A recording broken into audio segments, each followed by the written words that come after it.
Hey, Gwen Stefani, welcome to the Ace and TJ Show. How are you? What's up? Hi, guys. Hey. Thanks for having me. Am I on the radio right now? That's so awesome. Yeah, how about that? Can you believe it? You guys are so lucky. You get to be on the radio every day. Do you know how many people want to be you? Oh, yeah, we do.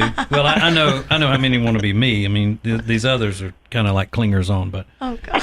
I mean, you know what I'm talking about, Gwen. You know. I know what you're talking about. Yeah. So Gwen Stefani's got a tour set to launch. This is what the Truth Feels Like tour off of her #1 album. Here's what I wonder. You've been doing this a long time. You've been tremendously successful. You are one of only 5 women who's had a #1 album as a solo artist and as a member of a group. But the day before it comes out, or the morning that it comes out, is it still, what is that like for you? Are you excited? Are you a nervous wreck? Do you go see if you can find it? You check to make sure it's on iTunes? What is that whole experience like for you? It's hard to even put words in, like, to describe the feelings. Like, because you could imagine, like, the whole time that I've had this crazy journey that I've been on, none of it makes sense. Like, I'm from Anaheim, like, it doesn't, like, I don't even know, like, how I got this opportunity to do music, or I don't even know how to make music, but I did, you know what I'm saying? So I'm just constantly being blown away, and this record truly was a lifesaver, and I never expected it.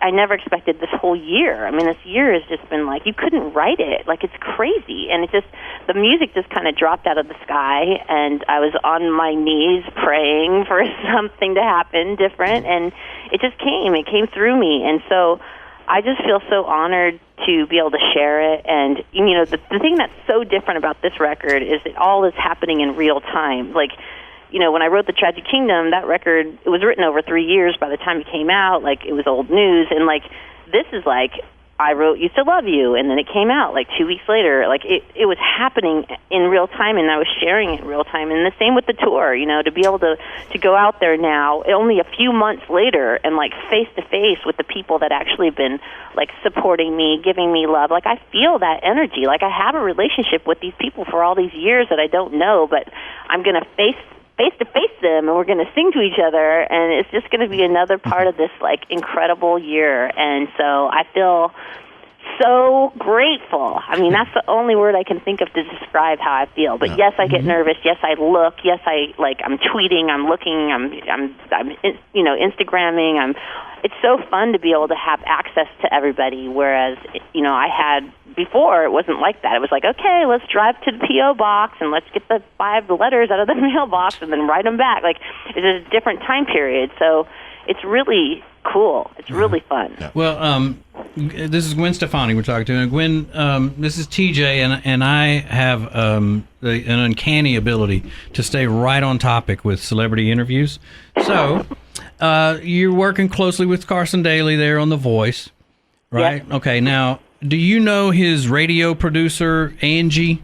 Have you met her? I don't know. I don't know her. I probably met her, but I don't know her. Okay. Well, she used to work for us. Okay. And so I'm trying to make the whole interview about me now. And okay, so perfect. I guess that was my goal, to say, hey, she used to work for us. Now, obviously, all of the LA people who are on these TV and radio shows just hang out together nonstop. So I thought that y'all would know each other, because I mean, she's told us that she knows you. So she's a liar. I do know. She's a I do liar. know her, but it's not like I'm best friends with her. But like I've been in the show, and like it's that kind of a thing. It's Right. like it's not like best friends, but right. I was just kidding, because I mean, she's not somebody you would know. She's not that important.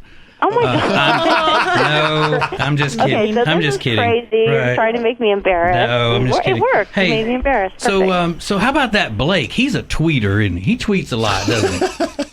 He's got a lot of Twitter followers. Yeah. Oh my gosh. Because I remember my wife first started when she got on the social media. I'm 46. My wife is 81 and looks every day of it.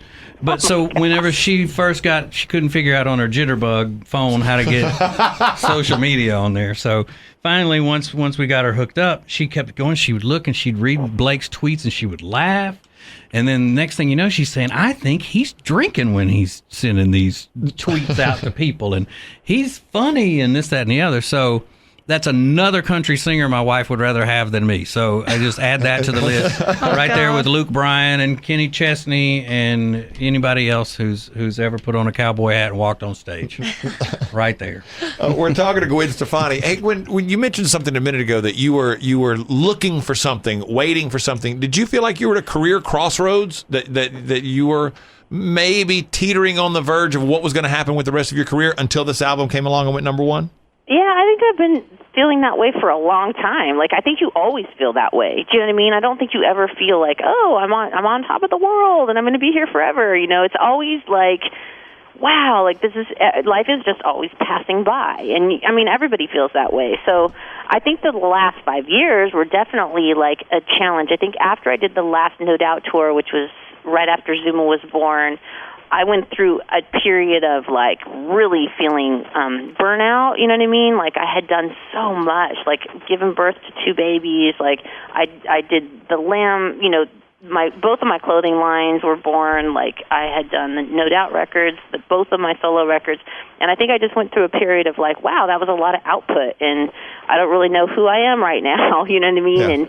And so, and then it was, you know, it was time to be a mom. Like I was home with the kids, I was doing all of that kind of stuff, and I was enjoying it. But it's so hard, especially if you're like a creative person that craves that. Like, I think there was definitely times where I was aching to like be creative again, you know, and when I would try to be creative under the circumstances of being a mom and like all the different things that were going on, it was really challenging, and I wasn't getting what I wanted, you know, and I was feeling quite insecure, and it wasn't until I gave birth to Apollo, which was a true miracle, and I got the call from The Voice, like four weeks later, he's in my arms, and they called me up, and Christina was pregnant, so they were like, do you want to do the show? And I was like, I'd never thought about being on TV or doing something like that, you know, and it was a kind of a whim. It was like, yeah, let's go, you know, and that show was super inspiring, to be around all that music, to be exposed to all those talented singers, and just seeing things in a different way, and like looking at my own career and things that I've done, like all the music I'd written, it made me feel like I kind of got my confidence back, you know what I mean? It just, I don't know, it just re-inspired me in a new way. I never knew it was going to do that. And so it's been a real kind of magical, like, awakening, I have to say, like, and spiritually too. I think giving birth to Apollo was like, I kind of found my way back to this like spiritual place that I kind of got lost in this, you know, this journey that we get in these, you know, we get in this life journey, and sometimes you lose your way.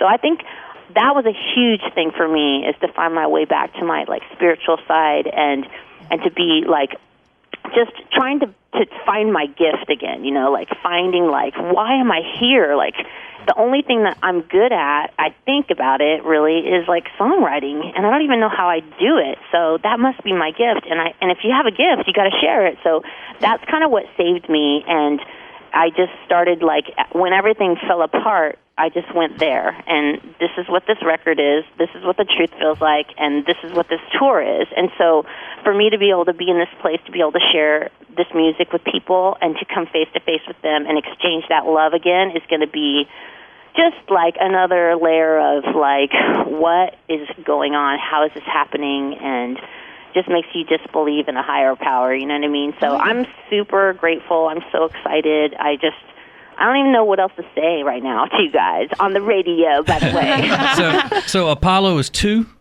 He just turned 2 the end of February, okay. And he's like the cutest angel in the world. Won't it be so cool when he's 13? I mean, I think Apollo's 13. That would be so awesome. That's a great idea. Never thought about that. I would love that. That birthday cake, I can already see it. It's a big That spaceship. is so funny. You have to. Yeah. All right. So this is Guys, what, can we wrap it up after the next one? Hey, shut up! I'm kidding. I'm just kidding. I'm kidding. We'll wrap it up now, okay? How about that, dude? No, I'm joking. I'm just kidding with you. This is what The Truth Feels Like too. If you want to get the dates, because for everybody around the country that plays in different places, close to everybody that listens in the radio family, GwenStefani.com is where you'll find everything. GwenStefani.com. And Gwen, continued success. Thanks for taking a few minutes to talk to us. We appreciate it. Hey, thanks for having me, you guys. Thank Thank you. you. Take care. All Gwen right, Stefani. take care. All right, thanks. Yay, thank you.